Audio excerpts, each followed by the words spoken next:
back with another video. I played a ranked game the other day.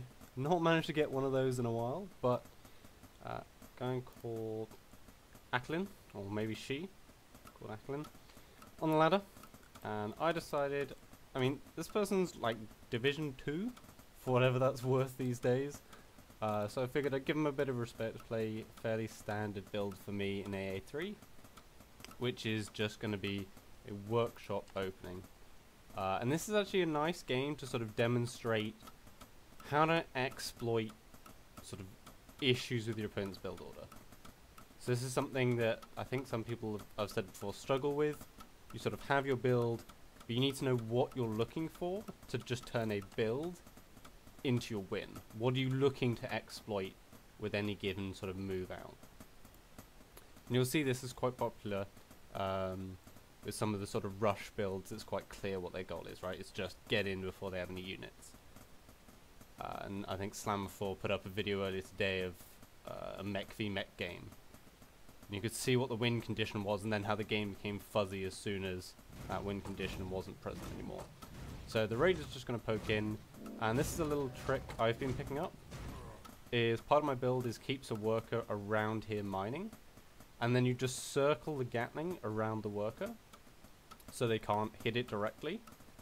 And then if they change the worker, strafe the worker around the Gatling. And what that means is essentially it's really hard for them to keep getting hits on, whereas if you just pull back, the raid is faster, so it gets something in. And I'm actually going to poke in here. And Acklin's gone for a bit of a weird build. It was a Rax expand.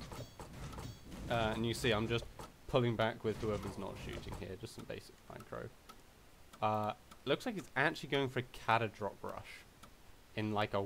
So sort of a safe opening with this Rax.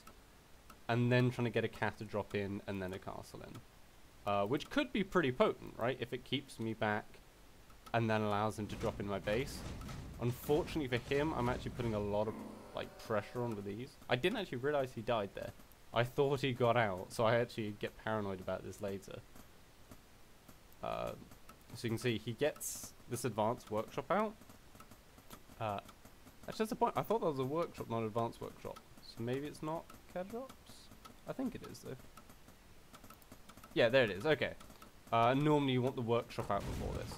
So my win condition here, so the initial poke was, okay, I deflected his attack, what does he have?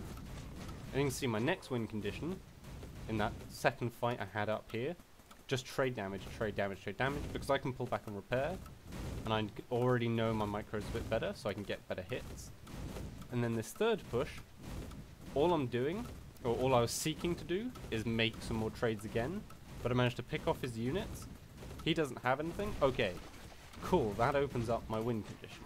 And my win condition here is snowball these Gatlings. And I do actually mess up and let this one Gatling die, but it's not enough for him to really pull it back. And to be honest, I think he's just doing a bit of a strange build here. He's got a fortress and everything.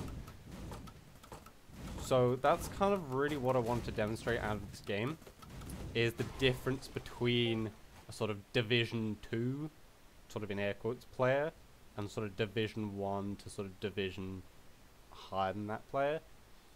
My build, A, was cleaner, but B, I'm looking for these win conditions all the time.